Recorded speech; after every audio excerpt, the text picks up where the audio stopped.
You always pay a penalty if you're on the far right. That I know. But Owen, you want to welcome everybody? Just on behalf of Jones Day, I'd like to welcome you all to the office and this very interesting presentation by Ambassador Platt.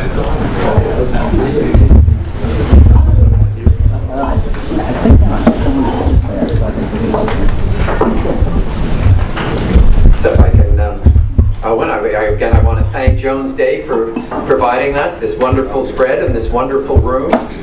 You know, we continue this partnership where the National Committee actually has a home in New York. So I thank Owen Nee, my partner from 31 years ago, and Dave Clossy, who I do not see. Oh, he's in Dubai today, so he's not here. You know, what can I say? I flew back from China last night, and those of you who know me well know that I have a great expertise which has allowed me to be in this business for this many years, and it's sleeping on airplanes. So generally we take off in Beijing and I arrive here in New York and I'm greatly refreshed. In this case though, I knew I had Nick's book in my hand. So I actually figured I'd read a page and fall asleep, but in fact that wasn't the case. I read the whole book and it's really a great read. It's great fun when a friend writes a book, and it's even better fun when he writes a good book.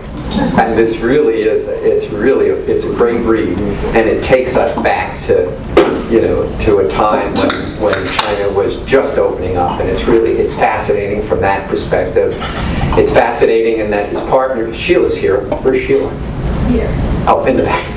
Like standing in the back. And the partnership that he and Sheila had over a lifetime is really something which we all admire and has made him a more effective diplomat. But I'm not going to go over and talk all about Nick's career because everybody knows all about it in this audience as I look around. We're going to do it a little differently today than what we normally do. We're going to start with some pictures. You can narrate these pictures? Yes. So we're going to have a narrated movie from Ambassador Platt. Then I'll ask him some questions, and then with this audience I'll only ask a few questions because I can see from this audience that there will be lots of questions from the audience. But really, it's wonderful you're here. The National Committee thanks you not only for this, but for all the things you've done for us over these many, many years. And you made my plane ride much, much better, but you made me a little more tired today since I didn't sleep as much as I normally did. But Nick, please. Thank you.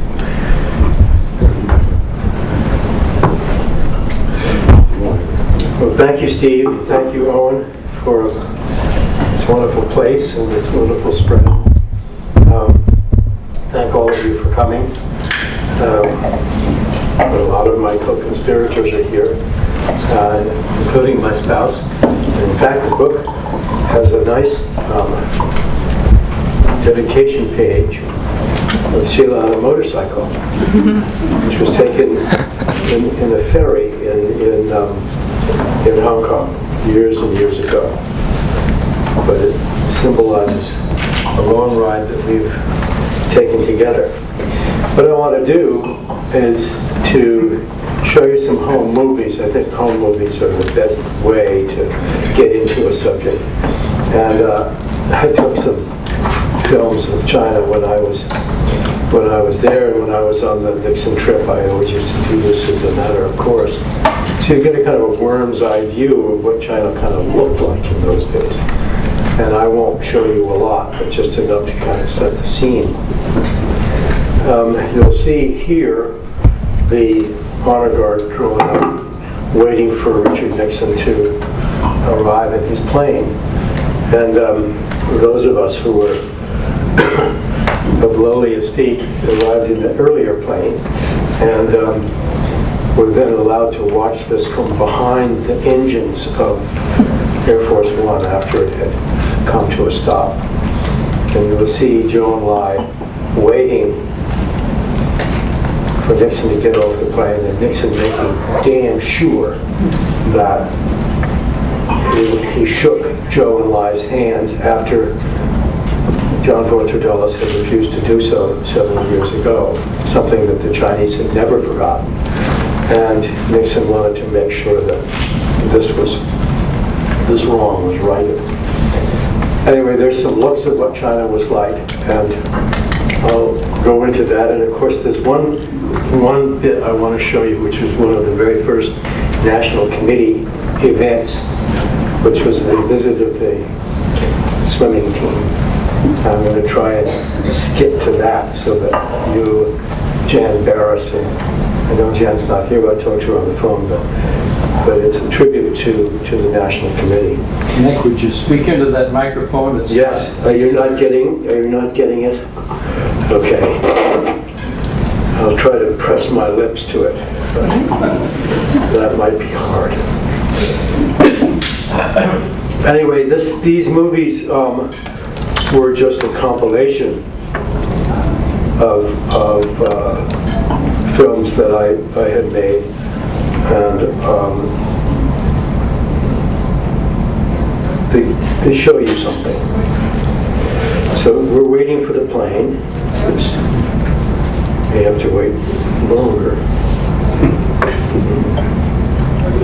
Where's my tech person? You have. That's the right way. Okay. The Air Force One is about to arrive, and there's the American flag flying over Beijing Airport, which in those days was a mind-blowing event. And here comes Air Force One. And there's Joe and Lai waiting, and I have the worm's eye view from behind the engines. And Nixon gets off the plane with Pat. Henry and others are penned up behind him and not allowed off the plane until this is finished. And you can see that a goodly amount of shaking is getting done. Anyway, this is in Hangzhou. This was the end of the visit. Good close-ups of Zhou Enlai and Nixon and Dr. Kissinger, who, of course, were the ones who made this really happen. And then just 14 months later, much earlier than any of us thought, here I am with a group of staff people, Marine guards and my secretary and so forth, crossing the bridge on foot at Luowu. And this was the first U.S. Marine detachment. They didn't last very long in China, but they were proud of what they were doing, and they were good at it. So we proceed up to Canton in the usual way by train, and then to Beijing. And of course, our first headquarters were, the first liaison office was in the Beijing Hotel, which in those days looked like that. And there were two wings, a Russian wing to the west and a French wing to the right. And ours was in the Russian wing, looking out over the golden roofs of the Forbidden City. And right below us was a hutong. Now that's all been filled in with what's known as the Grand Hotel. But there was a hutong with people living in it. And it was our first look at what China was like, what ordinary people were like. And I was quite fascinated to see what was going on there. And I took some pictures of people in very ordinary daily scenes and doing their washing and brushing their teeth and coming home from work. And of course, this was all to be torn down, but it was our first look at, we had no experience with the Chinese at all. And so this was our first peek life as man was doing his exercises in the morning.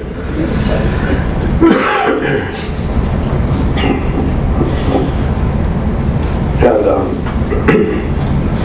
there's a kid who's going off to school. a little child taking a leak on the street through his split pants, and his grandmother, who has bound feet, is walking him along. There's a new political poster they've got in the compound. Kids are playing ping pong on a makeshift table. There's the poster. Now this is the liaison office being built. Today, of course, you know it as the ambassador's residence. But in those days, it was the entire office. There's where the ambassador lived, in the back wing. That was my office, which was a nice corner office. I was the head of the political section, and there's all the materials being used to build up all the embassies that have been built in that area since. This is a view when that was finished, and this is where we lived in Genwa Manwai. That building is still there, although much rehabilitated and renovated and enlarged. But we lived up, that's our kitchen window. We lived there, and we were in a very controlled circumstance. Here's some of the inmates. We've got John Holdridge there, other members of the liaison office staff. We of course always forget how pollution is not a new problem in Beijing. In those days, of course, people made did all their cooking on charcoal fires. There were a lot of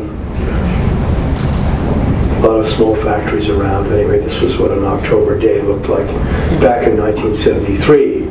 And a different kind of pollution now, but it's still a big problem.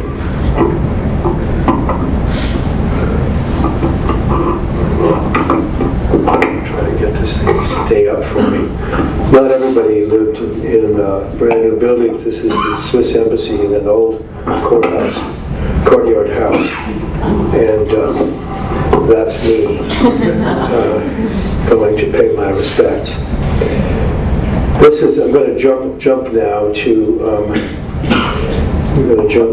October 1st.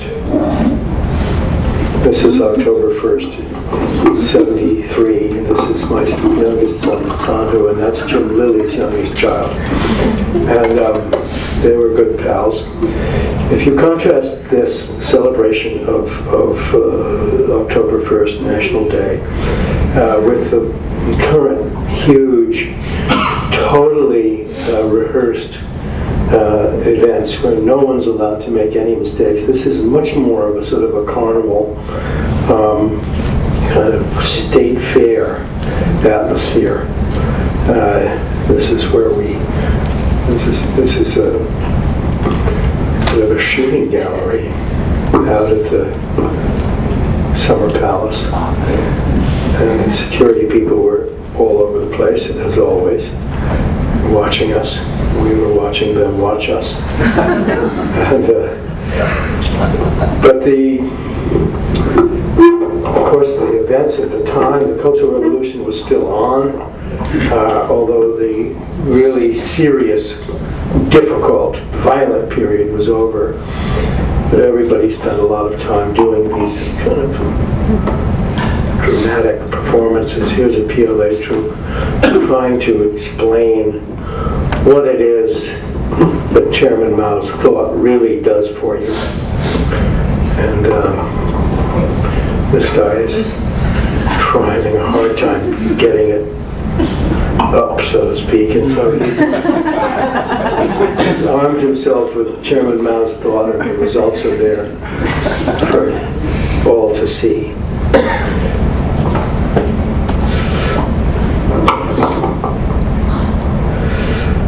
Now, the event I'm going to show you, this is the National Committee at work. This is the swim team. Olympic swimming team came to visit rained like cats and dogs. This is Guangzhou. But the Chinese turned out in huge numbers, and it was one of the first big events that was done by the committee. And there's this wonderful scene, which will come on in a second, where the two styles of the teams are contrasted. Here's the marching, and here's the shambling of the Americans as they come by. This contrast in presentation lasts to this day. And it's one of the, I think, delightful things actually about the relationship. That's the way it looked then. Of course, when we got in the pool, things were quite different. Anyway, I'm going to stop there and get on to the book a little bit.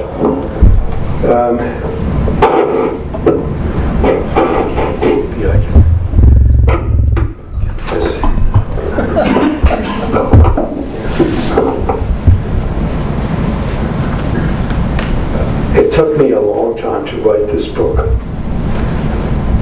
but it didn't take me a long time to figure out what to call it. And I think what I'll do is read you a little bit which explains why it's called what it's called. I spoke with Richard Nixon for the first and last time on February 28, 1972, the night the Shanghai communique was signed. I arrived early for the meeting at the official guest house. President was sitting in a flowered silk dressing gown over an open collar shirt and trousers, a lone fat cigar in one hand and a tall scotch and soda in the other.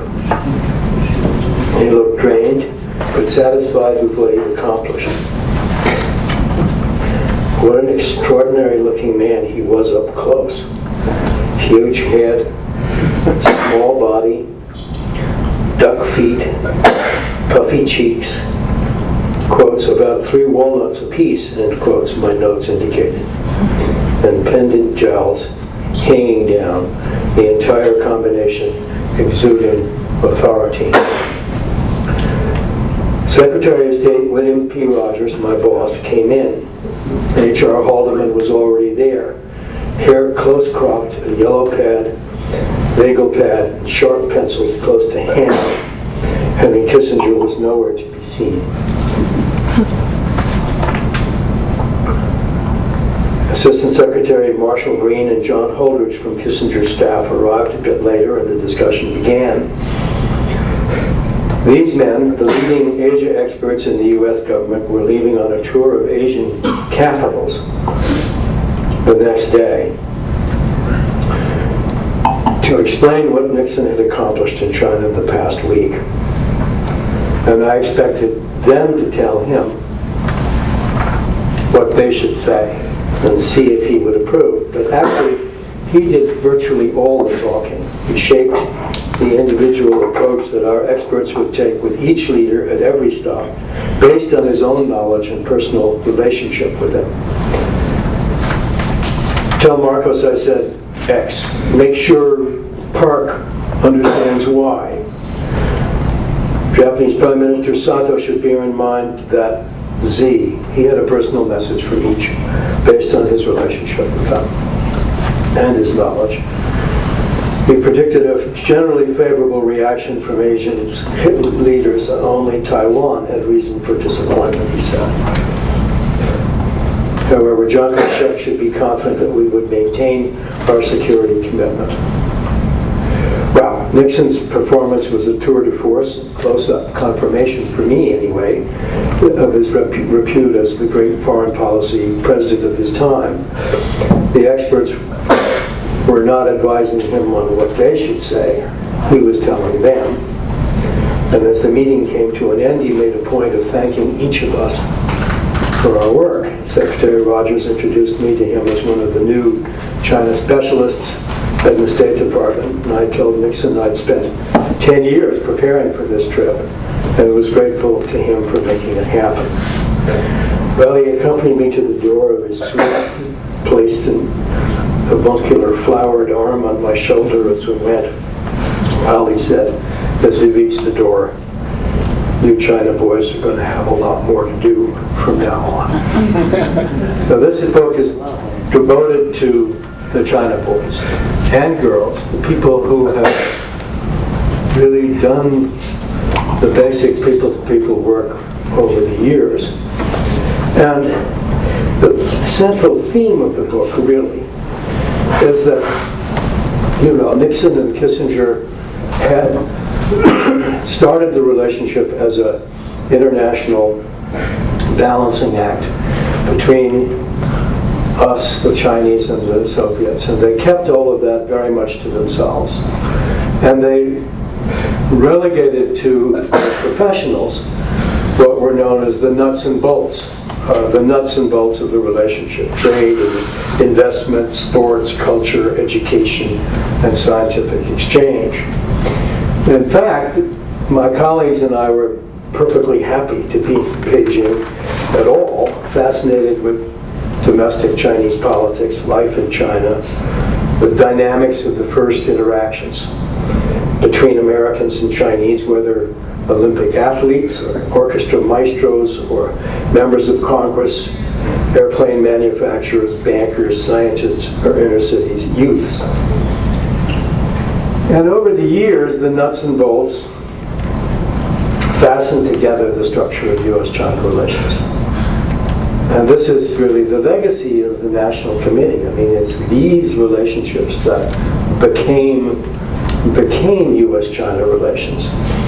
And as you know, of course, the structure of it is, the size of it is gigantic.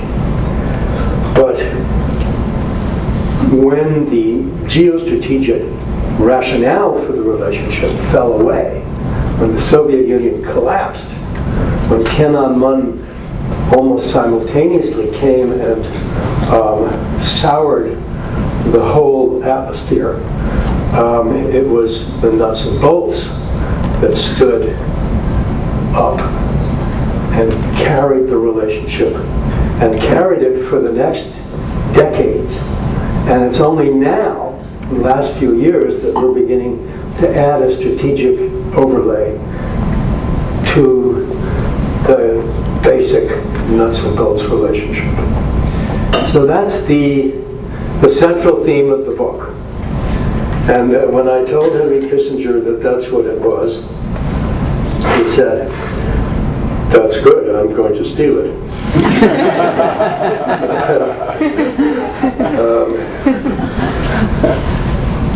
But that remains to be seen. It also addresses other questions.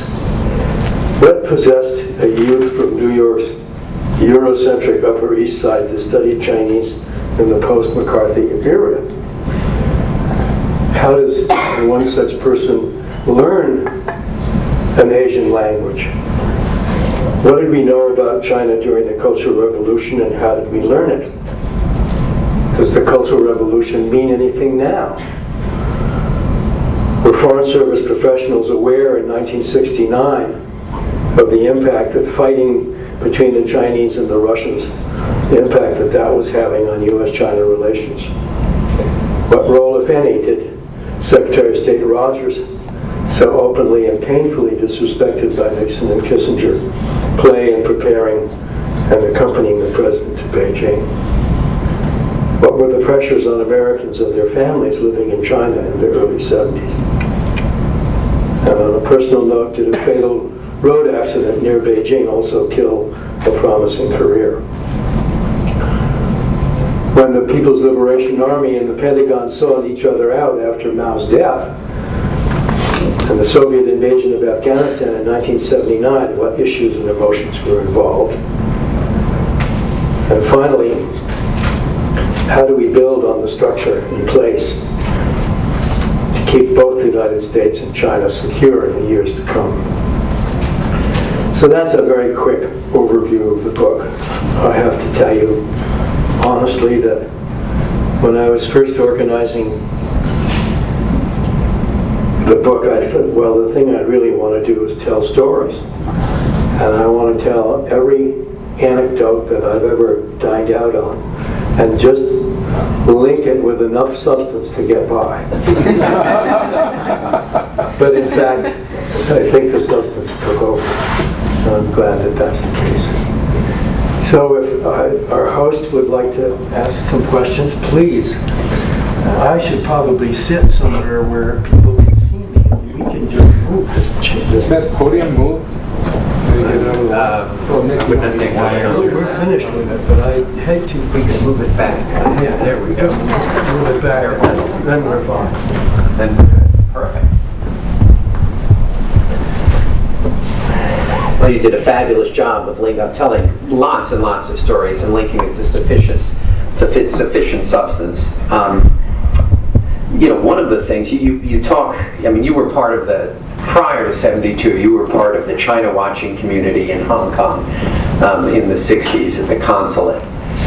And it really was the center, and it was truly the center of China watching. I mean, in one place, virtually everybody who was watching China was sitting there or passed through there. Today, we have this incredibly diverse kind of group that doesn't really coordinate the way it did once upon a time. How do you think that's affected kind of the views towards China? I mean, has it become such that we're in a position that we understand it much better, or has this actually made the understanding of China worse? I think that in those days, it was the golden age of China watching, because that's all you could do, was watch. The establishment of diplomatic relations between other countries and the Chinese and so forth didn't reduce the benefits and the importance of a central clearinghouse for all the information. And all of the diplomats from Beijing would come down to talk to us, because we were getting the radio broadcasts from Sichuan, and they were getting the provincial newspapers from Guangxi and places like that, all wrapped in fish. And we're reading them holding our noses. And these guys were tearing wall posters off the walls and putting them in their pouches, They'd come down to us with bits of concrete still hanging onto them. There had to be a central place where analysis could be made and done. And nowadays, I don't think Hong Kong really does play that role anymore. But there are a lot of sophisticated centers of analysis, and I think it's been part of the tradition that the diplomatic corps in Beijing and in China, which has had to, for decades, live off the crumbs that the Chinese let fall from their table, share their analysis.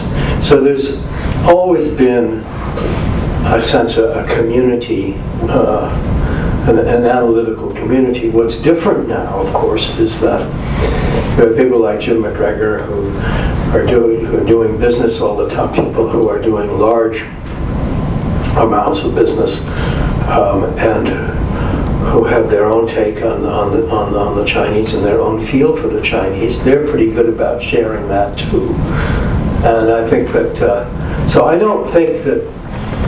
I think we did the best we could, but in a situation where information was very, very sparse. But now there's a lot more, and there's an opportunity to still share it.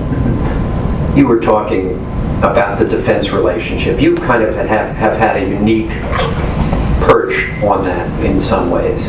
In the book you mention how Marshal Ye was part of the Zhou Enlai, Mao Zedong, and Marshal Ye to show that the PLA was behind this opening. You then participated with Secretary Brown and then Secretary Perry when you were over in the Pentagon, kind of, one would say, almost the apex of U.S. strategic relationship with China. As you were just speaking, you said we've actually, in the last few years, started to rebuild that. Do you think that's the case?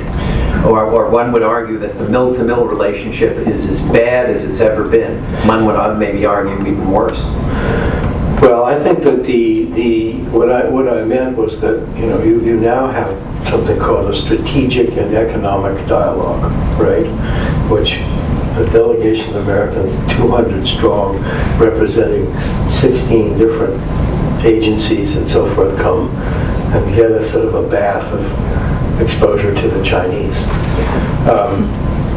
And that's fine, that's good. But the idea originally was to take the economic relationship, and this was Paulson's idea, and to try and look ahead and do more than just negotiate deliverables each year, and out of that has come a sense that we should be talking about strategic issues. Now, the mill-mill relationship is at its top doesn't work very well. The Chinese had taken a leaf from our book. Whenever anything went sour in the relationship, we would cut off the military-to-military relations. That would be the first casualty after Tiananmen, Hainan. Look back over time. Now the Chinese, when they get cross about something, they now cut off the military relationship. But I've been talking to military men on both sides, and they say, well, there's really quite a lot of contact going on. And I look at the strategic and economic dialogue now, and CINPAC, I guess he's not called that now, he's called PACOM. Well, he had talks with his military counterpart during the recent strategic and economic dialogue.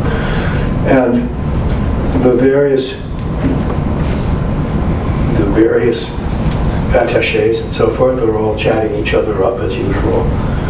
But the symbolism is, of course, the Secretary of Defense can't go, the Secretary of Defense and their Chinese counterpart can't exchange visits right now, and that, I think, needs to be repaired, and we should figure out a way of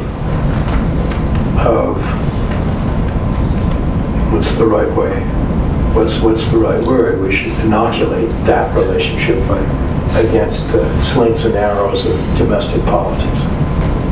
Yeah, I would argue that the commander of PACOM went and was lectured as opposed to had anything. The press reported it. It was apparently not a very positive experience. But he went.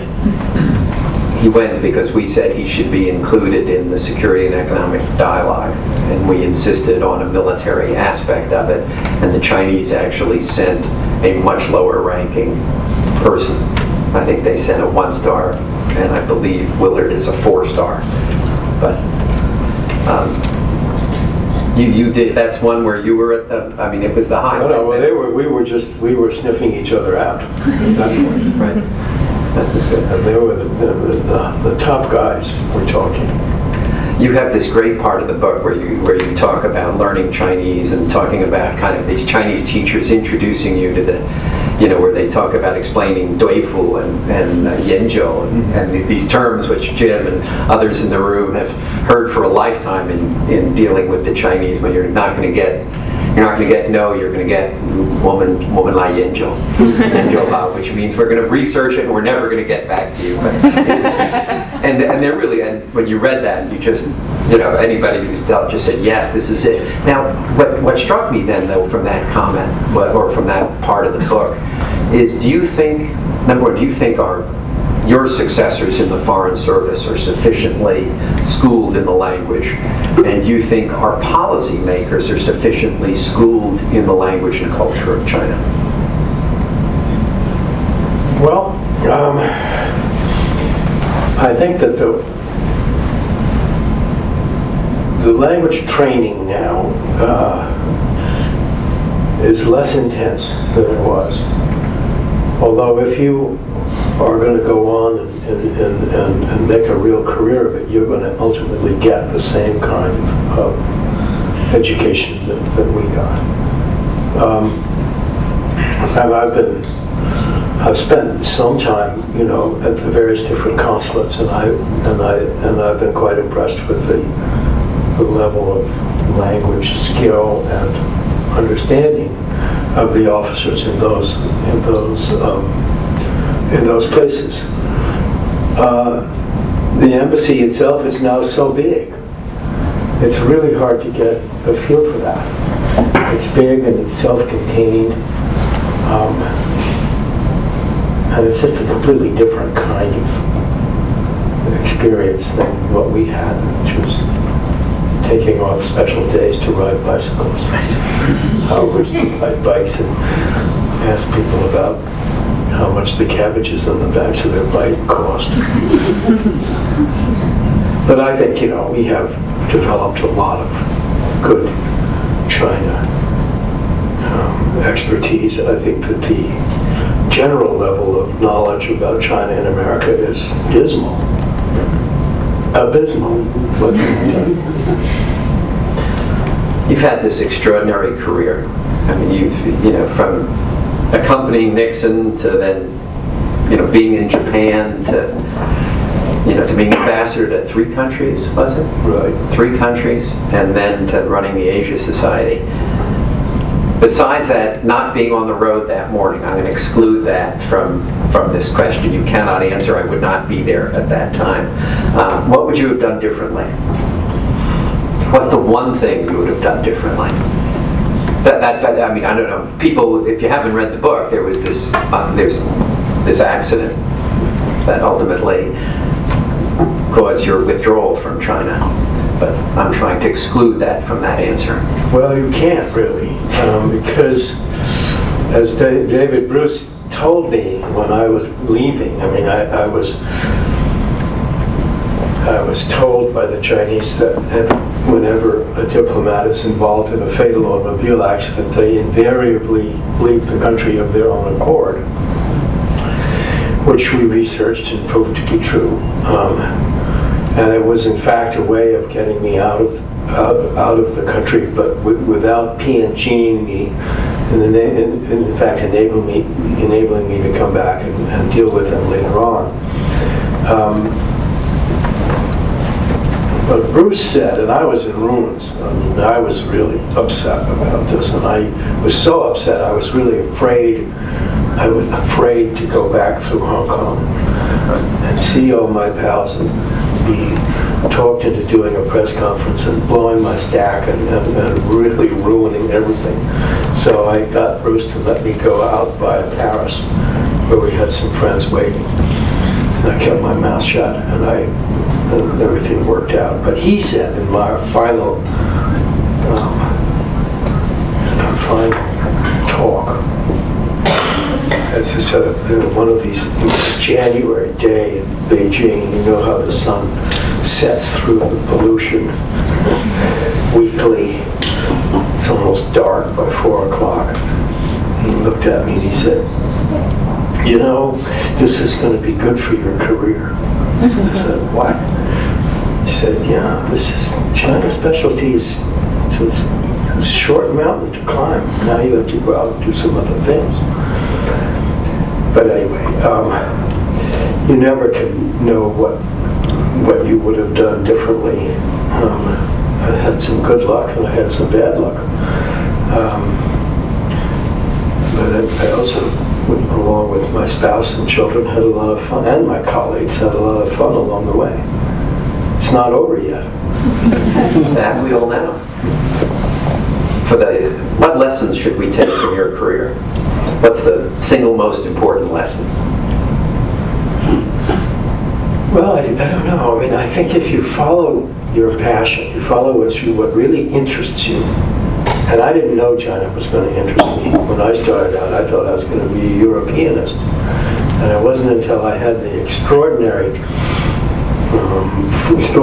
fortunate misfortune of being sent to Windsor, Ontario, as a visa officer, where I learned more about the immigration law and how to make whiskey and all that kind of stuff. That I realized that I had to have some kind of a mission, some kind of a rudder for a career, and that hard language training in an area that was really interesting was the way to do that. And China was a very cold-blooded decision on my part, you know, ground floor stock, all that stuff. But when I got into it, I really got interested, and I thought, my God, this is really what I should do with the rest of my time. And it has really been the passion. And I was lucky enough to follow it. And if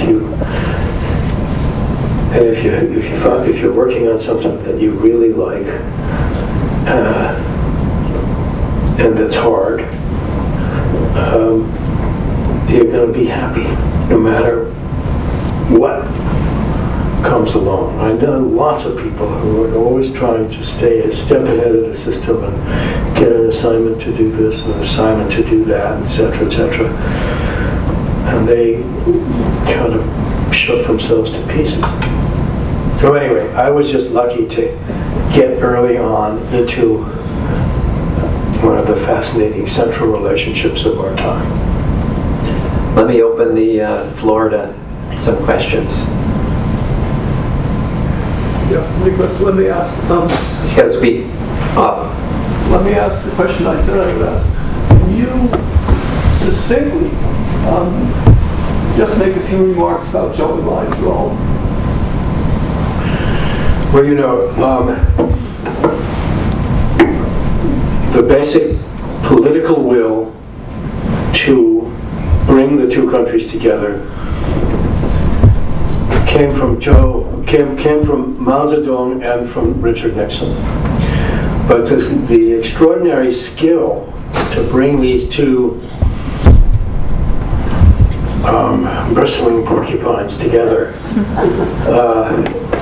and to make it happen, to navigate around the horrible, the difficult issues that have continued to plague us, belong to Zhou Enlai and to Kissinger. They were the ones who had the flexibility, the intellect, and the humor, I think, to make this work. Zhou Enlai had a few times when I actually met Zhou Enlai, and Zhou Enlai startled me by coming up to me at an event in Beijing during the Nixon trip and asking me whether I thought that the poem that Chairman Mao had written about not being a real man till you've been to the Great Wall would be the right thing to say that evening in a toast when President Nixon was going the next day. But first of all, I was startled that he knew that I existed, and two, that I knew enough Chinese so that he could start out talking to me. He said, I understand you know some Chinese. He has really a very thick accent, Zhejiang accent, or anyway. But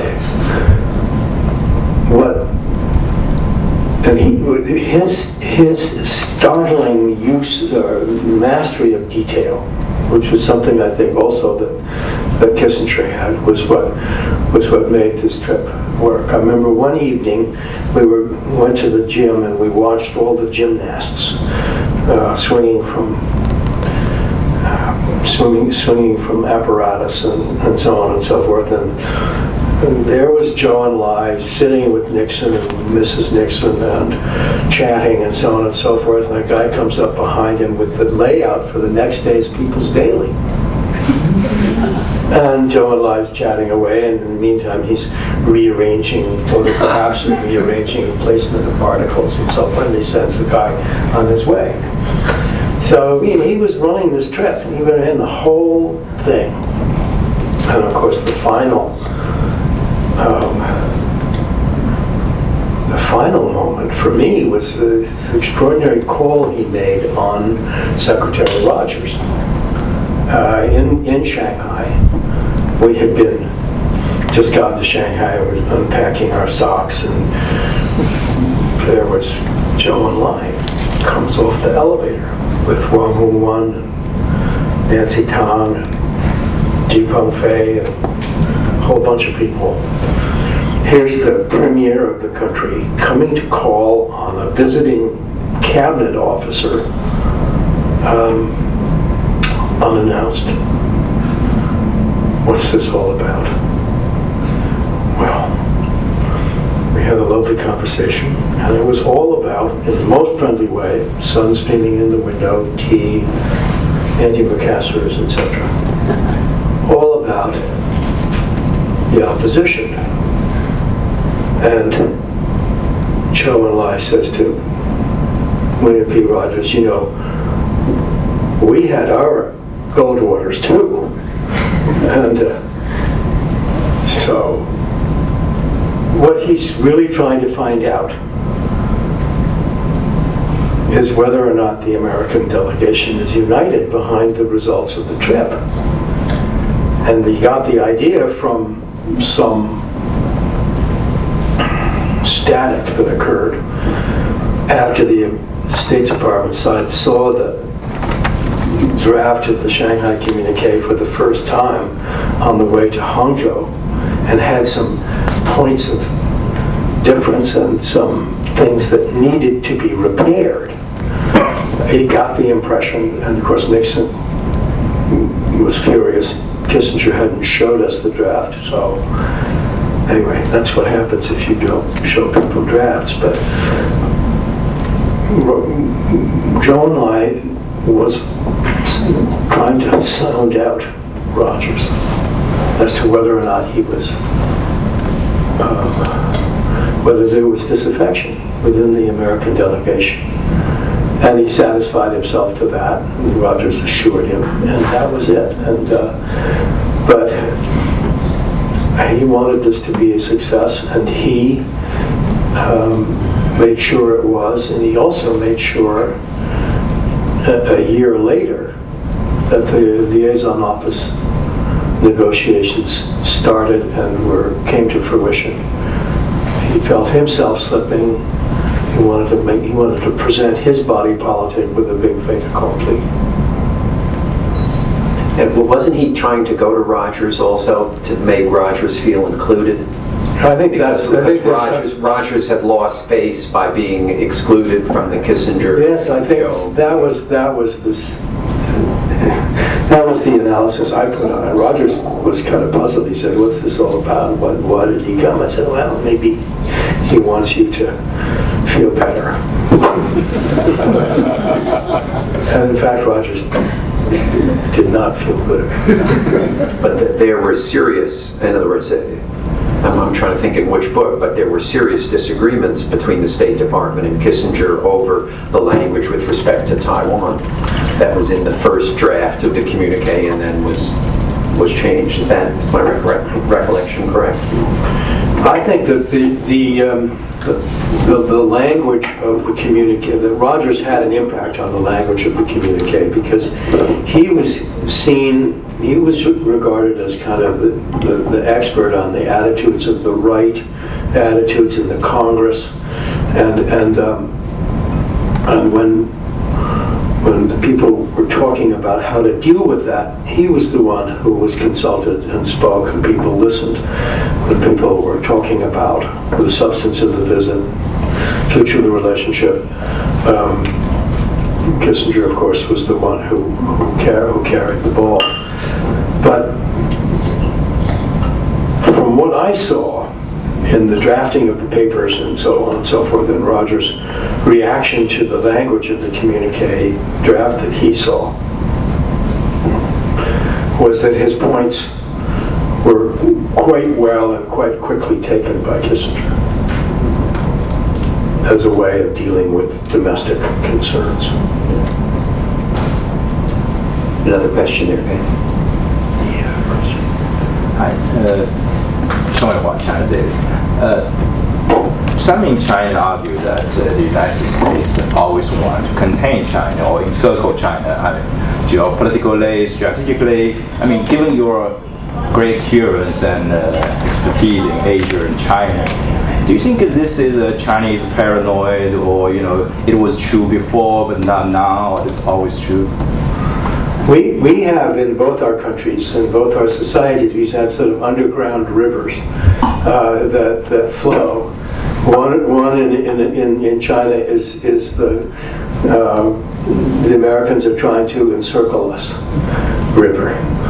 And in America, it's the Yellow Peril River. I mean, and the Chinese are going to eat our lunch, and they're growing so fast, and what are we going to do about that, and so on and so forth. But these are, in my view, is that they are part of the political makeup of our two countries, but that they are relatively less important.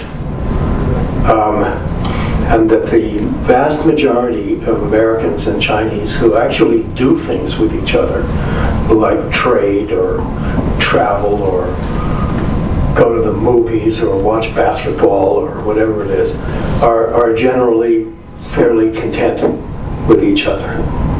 And we just have to keep it that way. But these things won't go away, and they've been there for a long, long time. Richard, and then over here. First, Richard. I wondered if you could, I wanted to go back even before your experience with China began, because you very aptly referred to these two bristling porcupines. And I just wonder, as somebody who's been involved in dealing with the bristles on both sides, whether you'd had some thoughts about why we became porcupines to each other in the first place.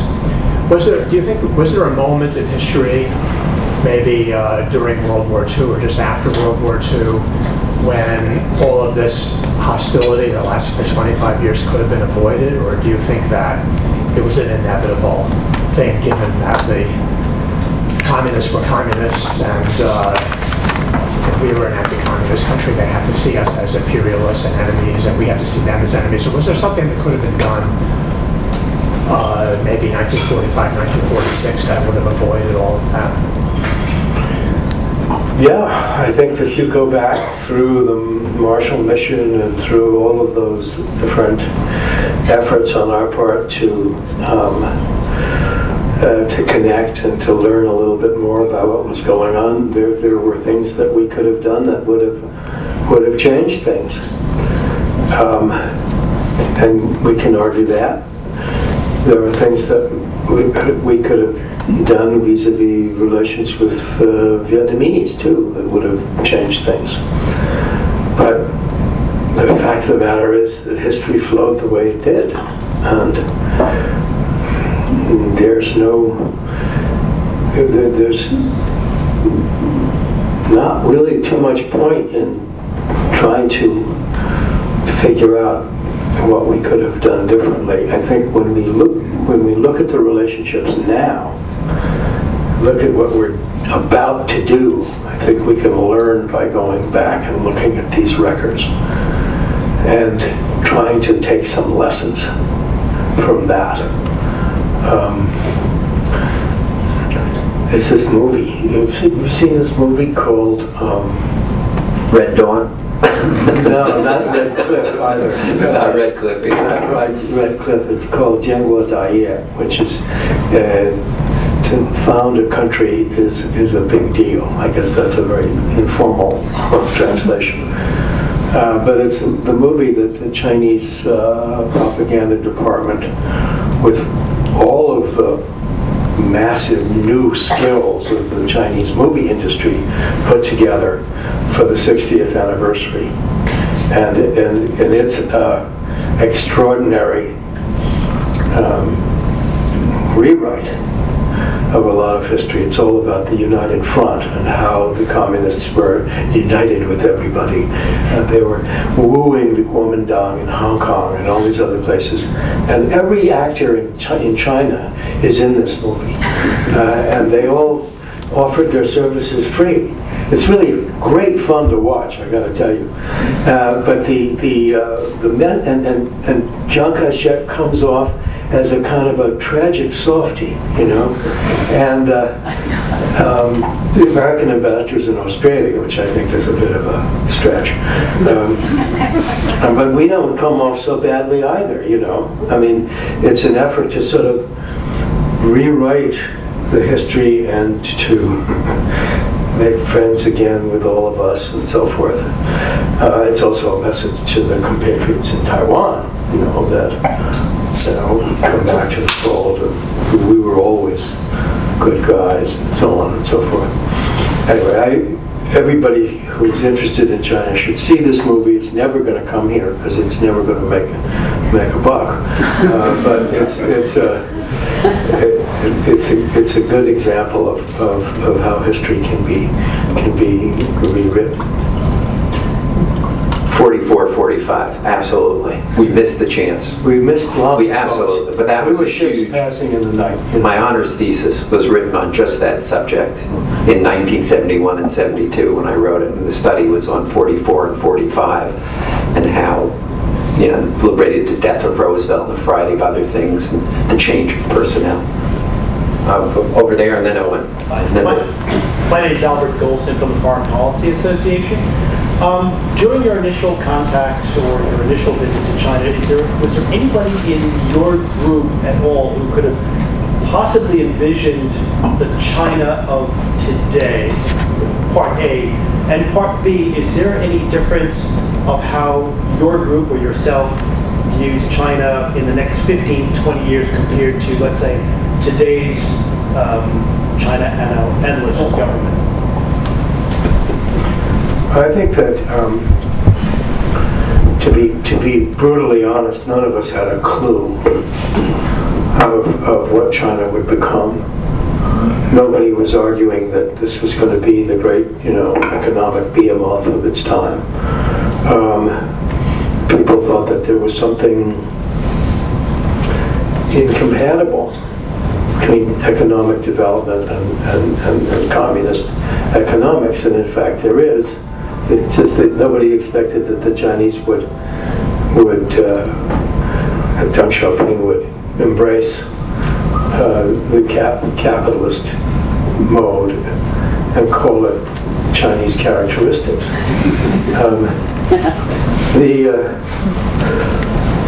As far as the future is concerned, I find that people are much more worried about what China is going to become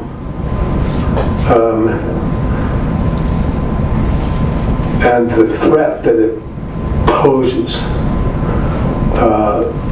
if it continues to grow so fast, even if it's benign.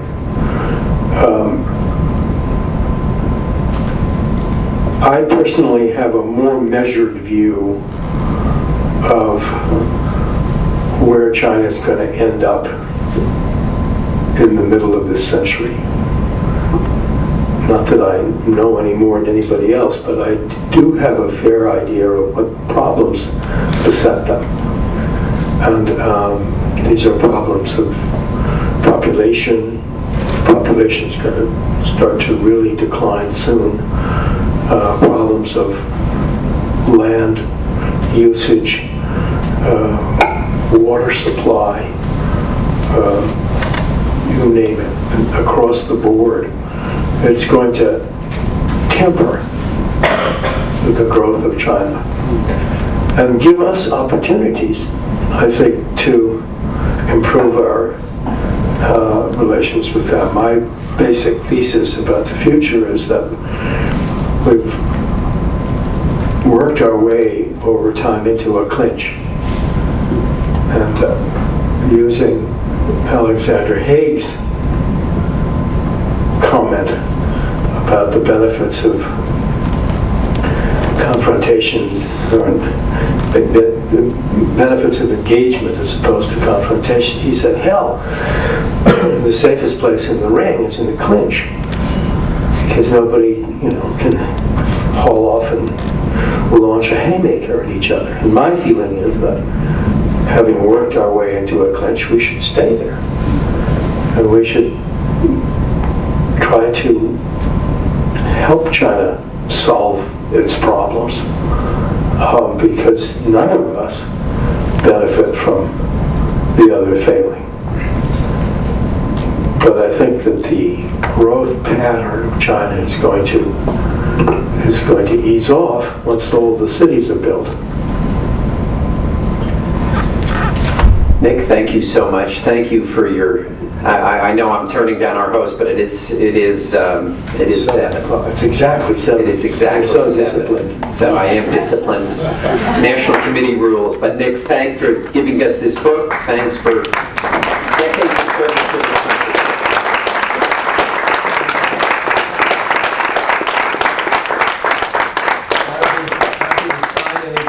That's right. I'm staying around for books, I know. Because you